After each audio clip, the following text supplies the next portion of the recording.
Let's see what we got. What we got?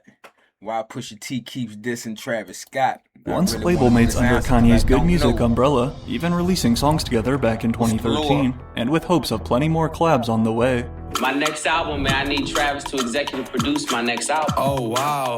That's what I want. A bitch is a female dog, and they say a dog is a man's best friend. Album of the year. It is my favorite. Y'all was cool at first. Oh my god. That album. That's the shit I don't like. If you was a fan of a nigga, don't act like now it's nah nigga whack, garbage, da da da da. Bitch used to be a fan of me. You wanted me on my album, wanted me to produce it, all type of shit. So is my everything.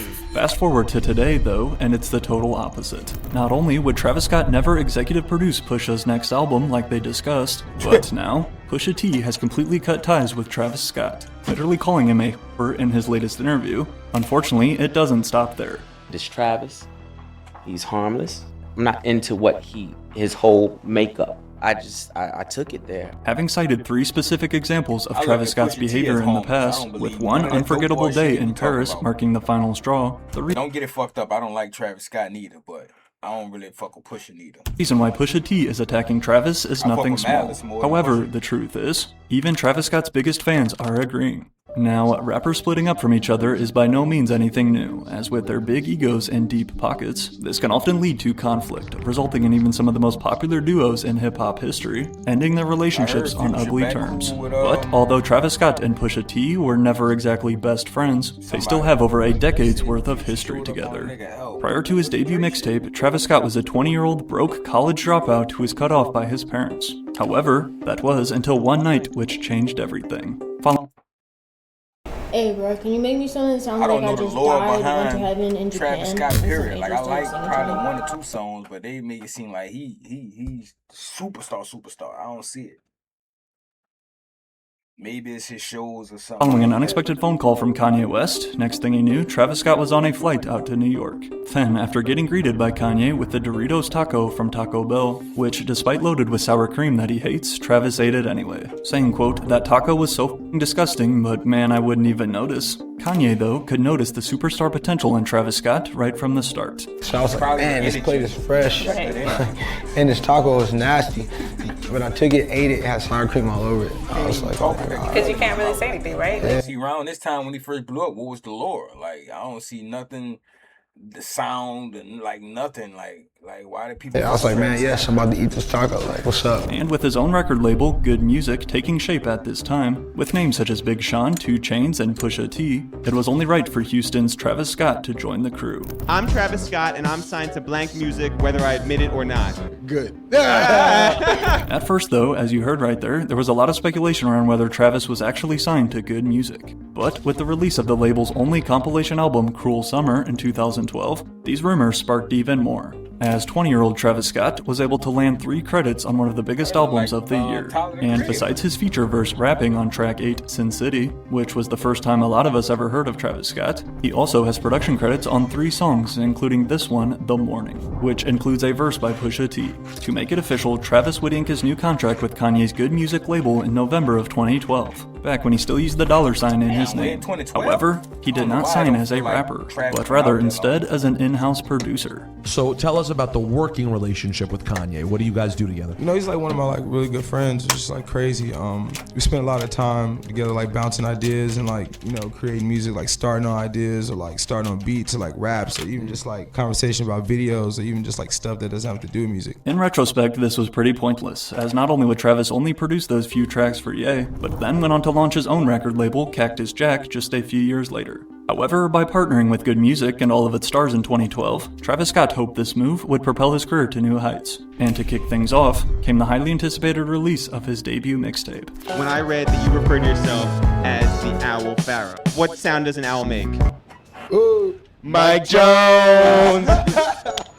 But, besides one of his earliest hits featuring another Good Music staple, 2 Chainz, Al Pharaoh also includes this track, Blocka La Flame, which, as it turns out, is actually a remix to Pusha T's single, Blocka, that features vocals from both Travis himself and Popcaan. With a music video released in December of 2012, as it currently stands, this would remain the last collaboration ever between Travis and Push. So, what happened?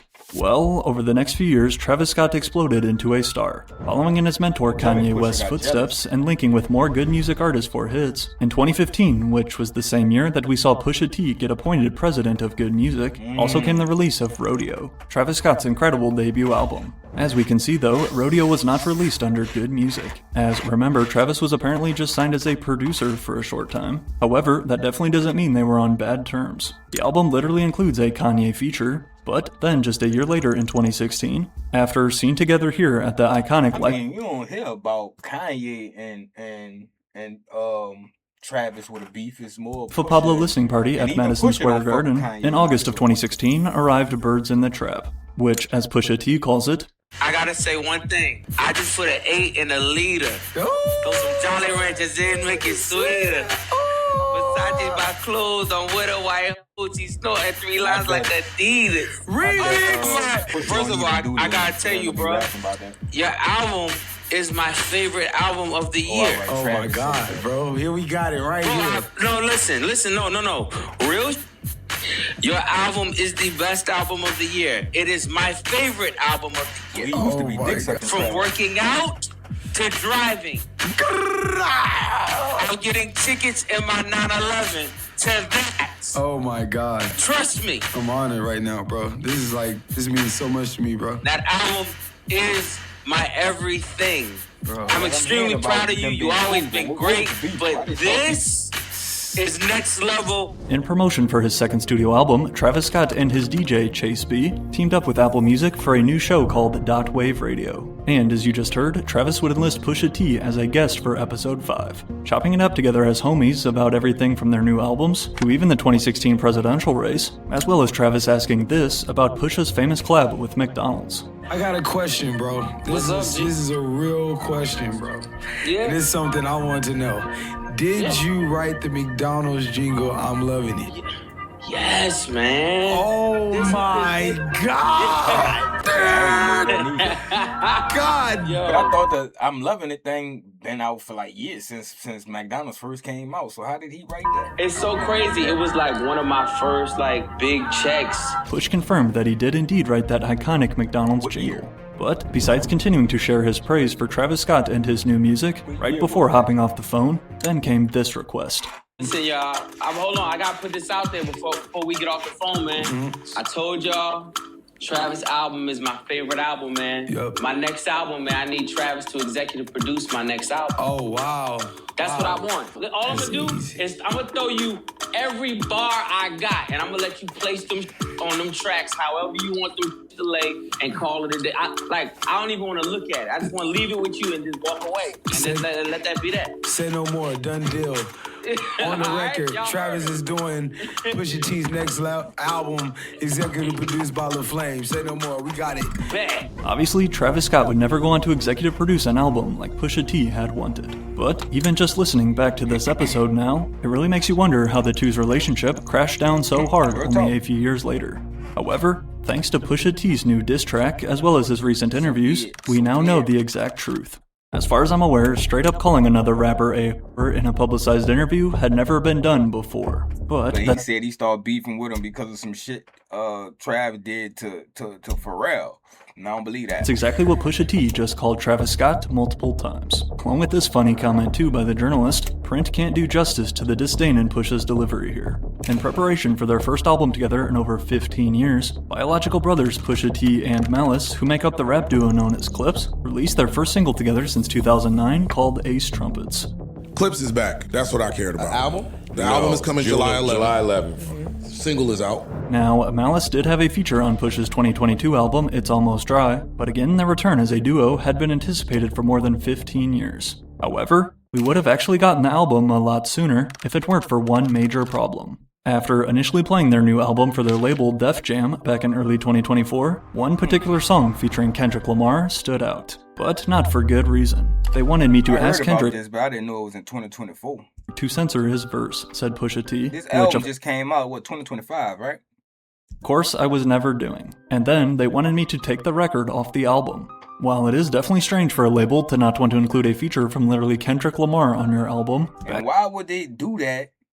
like they don't fuck with Kendrick and then double back and have Kendrick to perform at the Super Bowl. That don't make no sense. At this point in early 2024 was of course when the Drake versus Kendrick beef ignited. And despite Push himself claiming that Kendrick's bar in question wasn't even a diss at Drake, Pusha T refused to make any of these requested. I guess this was before the battle was over with, said and done. Kendrick won. Kendrick went on his run and did the shit that he did. And then it was like, fuck, he had the best year, so we got to give him the Super Bowl. Because that's what Jay was saying. It was like, it was the best decision to give him the Super Bowl. Changes, thus quickly leading to his longtime relationship with Def Jam crumbling. But not without a massive price. Pusha T responded to calls to censor this verse by just standing on Clips's artistic and creative freedom and said, no, we're not doing it. They bought themselves out of their deal, and now we are going to hear this album unedited. I don't know what their concern is, recalls Pusha T. All for that verse. Nigga, like, give me out the deal, this, that, and the third, just to keep that verse. And I don't think that verse did anything spectacular or different for him. They kept it, they put it out, and it was cool. It was like, I wasn't crazy like that, but... These managers, Steve and Victor, but they were like, there's a line here, we think it's controversial. Kendrick needs to change it or we're not putting it out. We were not going to ask him to change the verse. You guys are wrong, stop looking at it this way.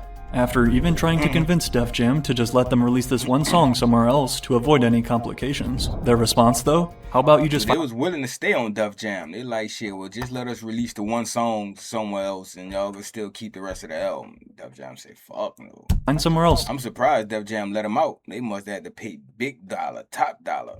To put out clips. Just pay something to us and put it out somewhere else. So, going on to fork over what Steve and Victor describes as, quote, an insane amount of money, a lot of money for an artist to come up with, they then bought themselves out of the Def Jam deal, able to pull a few strings such as hopping on the phone with Jay-Z. Cool. Only a few weeks later, a new contract was in place with Roc Nation, announcing that their new album is coming in July. Clearly, Pusha T is out for blood.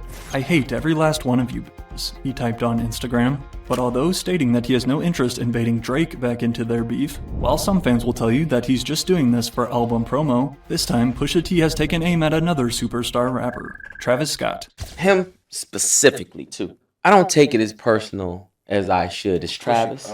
Breeze ain't He's harmless. I'm not into his whole makeup. I took it there. Despite some initially speculating, you was on his dick. You wanted him to do your album. You was praising him, and now you not into his whole makeup. His new diss lyric. Like I said, I don't like Travis neither, so I ain't into his whole makeup. But you used to. I never. This could be about Kanye. Following his recent interview, though, with GQ, there is no denying who it's about. And while it is a sinister Pharrell beat on So Be It that draws you in, I don't like Pharrell like that neither, but I'm gonna keep that one to myself. Right away, it's Pusha T's fourth verse which stole all the headlines. Rapping lyrics about Travis's baby mama, Kylie Jenner, and her lip gloss business, hinting at their breakup, name-dropping Utopia specifically, before then going on to say this crazy line at the end. But I got the video I can share in 8 years. They wouldn't believe it, but I can't unsee it. What do you mean? Why do you have it?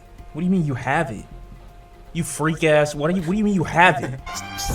So be it. Right, you got it, send the video. Not to me, I don't want to see it. I'm just saying, like, that's a bold claim. What you mean by that? I got the video, I can share and AE it. They wouldn't believe it, but I can't unsee it. Lucky I ain't TMZ it, Push raps. Claiming to have some spicy, never-before-seen footage in the vault of Travis. As of this video, it's unclear exactly what he means. However, obviously Pusha T is not holding back. It's one of those indirect, direct shots. It's like a shot in a room full of crowded people. It hit exactly who it was supposed to hit. He hears this, I'm sure he gets the message. Now, personally, I'm a big fan of Travis Scott and his music. But if you want me to be honest, Travis involved in a rap beef is about the last thing I want to see, at least in terms of diss tracks. But nevertheless, after hearing Clip's latest single, we are again left with one question. Why is Pusha T attacking Travis Scott? If you've been following his career for a while, or just a fan of hip-hop in general, by this point, it's no secret that Travis Scott is not a good person. Throughout the years, we have now heard countless stories of Travis being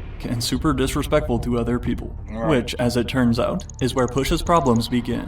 When asked specifically by GQ about why he's deciding to go in on his former label mate, first, he cited Travis's 2023 song, Meltdown. If you can remember, as track 7 on Utopia came the latest Travis Scott and Drake collab titled Meltdown. And with the song's title stemming from Drake's bar about, quote, melting down chains that I bought from your boss, and then basically stating that nobody wears Louis V anymore after Virgil Abloh passed. That's what I'm saying. This is where they try to act like it started at, but it obviously started before that. These were clearly disses aimed at Pharrell, who is the creative director at Louis Vuitton as well as Pusha T's really close friend, specifically referencing the iconic jewelry and chains owned by Pharrell, including the legendary NERD chain priced at $2 million alone, which we came to learn that Drake actually purchased through one of Pharrell's auctions. Opportunity for other people to own some of these pieces that he had most of his life. People do this most of the time after their death, but this is genius to do this in a lifetime. This is museum pieces, this is museum jewelry. This should really be in a museum. He then actually wore them in his Jumbotron Poppin' music video, but although first appearing like he was just paying homage, obviously after his Meltdown verse, Drake's intentions were clear. However, as the lead artist on the track, Travis Scott just sat back and watched. And to make things much worse, not only does Pharrell literally have production elsewhere on this same exact album he's getting dissed on, but as Pusha T tells it, he's shameless. It all came from actually being in Paris. It came through carrying the Utopia briefcase, doing his whole spiel.